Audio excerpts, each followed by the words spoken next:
Well, good morning. 6 o'clock on a Monday morning, and 4 members of the Vancouver Police Department are in hospital this morning. They were injured during a very unexpected accident in the downtown core last night. With more on that, Greg Harper is live in the West End. Greg.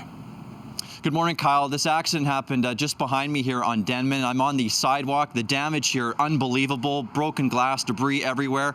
And the BMW that smashed into this Fatburger restaurant last night, still here. Police say it happened around 8 o'clock last night. A woman was driving south on Denman when she suddenly drove off the road onto the sidewalk and smashed into the restaurant. There was only 4 patrons inside at the time, and they were 4 on-duty Vancouver police officers who were all injured and rushed to hospital.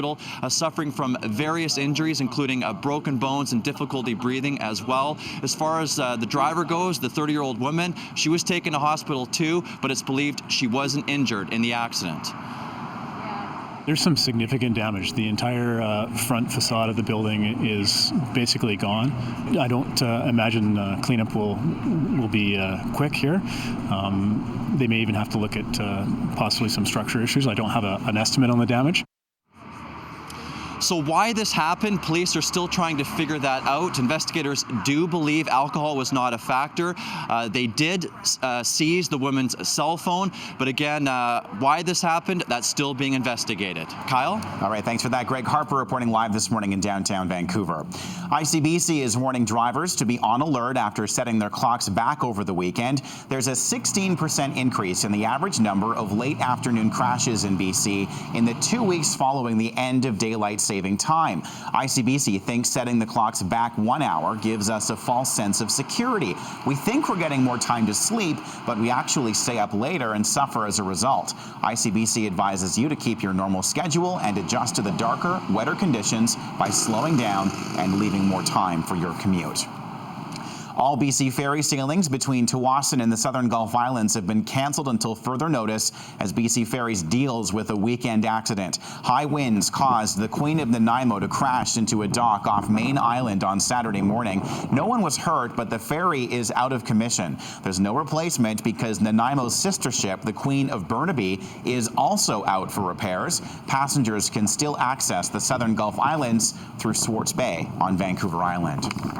Police are still looking for a notorious sex offender this morning. Geoffrey Goddard is wanted for breaking his probation conditions. The 23-year-old has been living in Surrey but could be anywhere in Metro Vancouver or the Fraser Valley. Goddard has a history of luring children, especially over the internet. He's allegedly concocted elaborate stories using social media. He's supposed to stay away from minors, but police say recent behavior indicates he may be back in a crime cycle. Burnaby RCMP are investigating a stabbing this morning. Still, it happened late Saturday night outside the Grand Villa Casino. The victim had parked his vehicle about a block away when a man hopped in and stabbed him. The victim was able to run into the casino for help. The attacker took off in a newer model silver SUV, possibly a Nissan Murano or Ford Edge. Police think the attack was targeted. Christy Clark has big plans for liquefied natural gas in BC, but one protest has hit home for the Premier. Environmentalists set up a mock fracking rig 15 feet high right in front of Christy Clark's Vancouver home. The group also invited the Premier to sign over her personal water rights. The demonstrators are concerned about the impact of fracking on the province's water supply. The process involves injecting water, sand, and chemicals into the ground to fracture rock, releasing natural gas. Police were on scene, but the protesters left peacefully.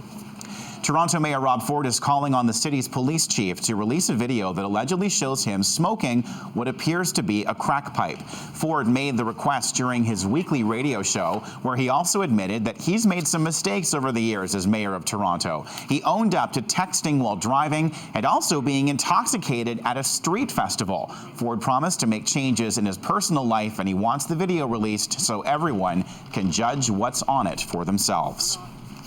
The Senate expense scandal is back in the spotlight today as business resumes on Parliament Hill. Opposition MPs are expected to continue grilling the government in the House of Commons, and more debate is likely in the upper chamber on a motion to suspend the 3 senators at the center of the scandal: Patrick Brazeau, Mike Duffy, and Pamela Wallin.